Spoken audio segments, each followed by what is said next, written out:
Ministério da Cultura e Banco Toyota apresentam Coleção Arranha-Céu. Uma casa na Gávea, o Instituto Moreira Salles. Esta é a casa de todos nós. Apesar de alguns não gostarem de dividir o terreno com outros. Dentro dela há inúmeras casas menores. Todas elas, todos esses ambientes que construímos para morar, conviver, dos mais espaçosos até os mais apertados, são arquitetura. No estado do Rio de Janeiro, no sudeste do Brasil, moram, em espaços amplos ou apertados, mais de 16 milhões de pessoas. Só na capital do Rio, que tem, como se sabe, o mesmo nome do estado, são mais de 6 milhões de habitantes. É gente de todos os tipos, com histórias de todos os tipos e casas de todos os tipos. Nossa história se passa numa das grandes casas desta grande cidade. Na época dos primeiros fatos aqui contados, ocorridos antes da construção de Brasília, o Rio de Janeiro era a capital do Brasil.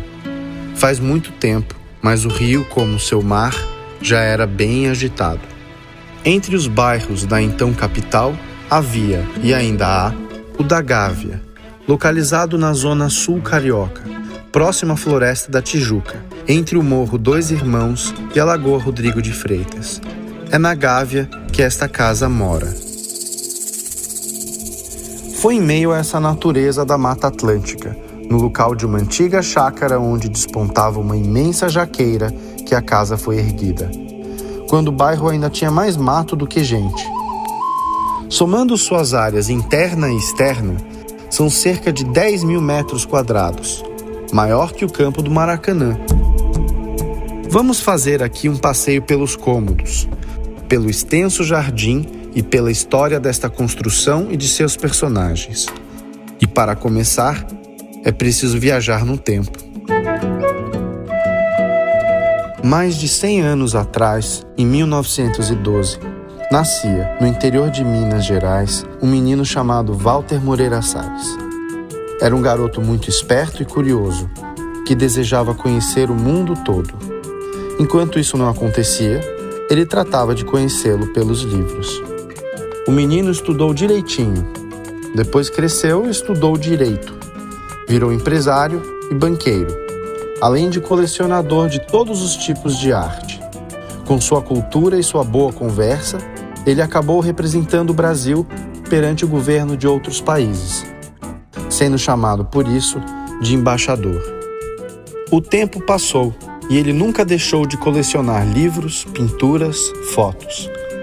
Precisou então de uma casa grande para morar com a família e receber sua coleção. Lá pelos idos de 1948, no Rio, convidou um amigo para concretizar sua vontade, Olavo Redig de Campos, arquiteto que projetava prédios de embaixadas brasileiras no exterior. Os dois falavam a mesma língua, além do português, e trataram de levantar o fantástico casarão. Para planejar o jardim, chamaram outro personagem importante de nossa história, o artista plástico e paisagista Roberto Burle Marx, que ficou famoso por usar em seus projetos muita vegetação nativa e por construir jardins que se transformavam em verdadeiras obras de arte. Havia ali muito espaço para ele plantar suas ideias. O paisagista fez o verde do jardim conversar com o verde da Mata Atlântica ao seu redor, e fez ambos esses verdes conversarem com a construção de Olavo Redig, envolvida pela mata tropical, um bate-papo amigável entre homem e natureza. Lá vemos jambeiros, bromélias, paus mulatos, patas de elefante e até um bambuzal, entre outras espécies.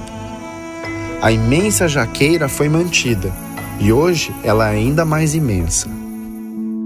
Além do jardim externo, há também um jardim interno nesta casa, em forma de U. Para chegar a ele, é preciso passar debaixo de uma marquise, que liga as duas pernas do U, toda ondulante. O rio, afinal, lembra mar, e mar lembra onda. Ao lado, há uma piscina, também com desenhos de ondas. Em volta dela, açaís, as árvores, não as tigelas. Mas não é só na piscina que a água aparece como um elemento importante. Pequenas pontes foram construídas sobre o riacho que corta o terreno. Além disso, chama a atenção um lindo espelho d'água, mas pode chamar de laguinho, rodeado de plantas. Nele, nadam carpas e sapos. Por lá também são vistas, de olho em tudo, algumas garças cheias de graça. Acima do laguinho, vê-se um incrível mural criado por Burle Marx, feito com azulejos azuis e brancos, representando peixes e, principalmente, lavadeiras. São mais de 4.000 quadradinhos. Quem não acreditar, tem de ir lá contar.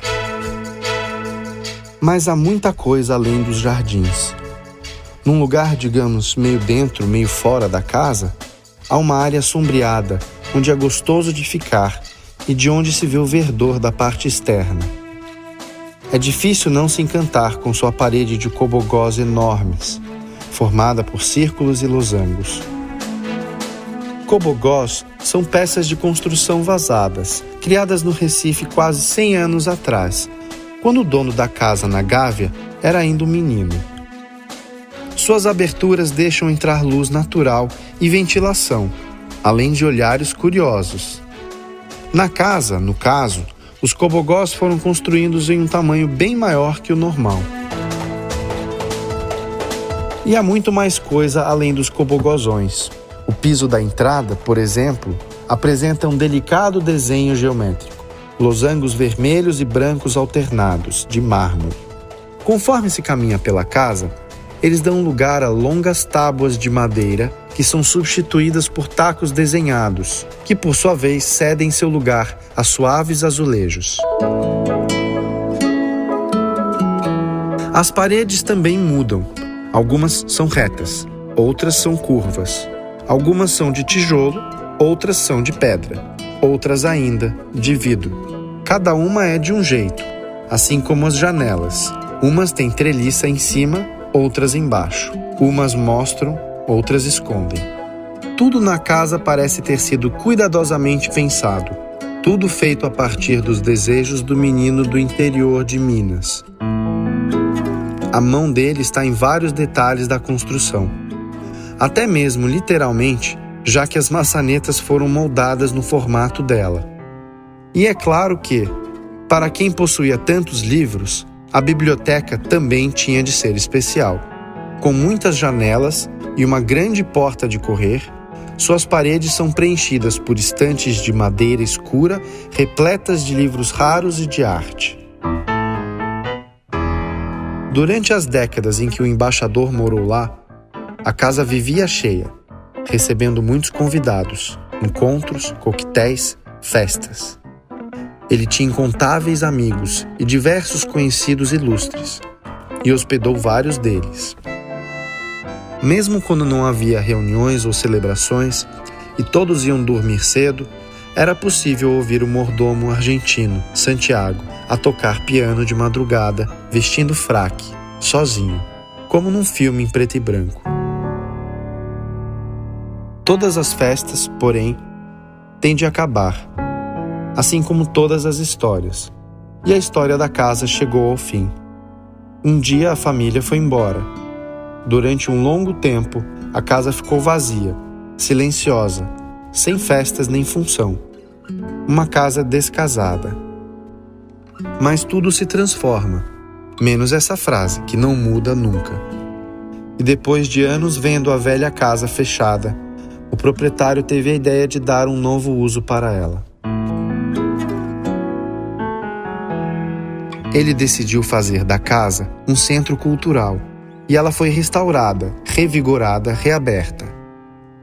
Conhecida por muita gente como Casa da Gávea, tornou-se em 1999 a mais bela unidade do Instituto Moreira Salles. A primeira fica na cidade mineira de Poços de Caldas. O centro cultural, que leva o nome do antigo dono da casa, recebeu novos e ilustres moradores, como Carlos Drummond de Andrade, Pixinguinha, Clarice Lispector, Chiquinha Gonzaga, Milor Fernandes, grandes artistas do passado que estão presentes ali, com sua história contada em livros, manuscritos, partituras, objetos, fotos, desenhos.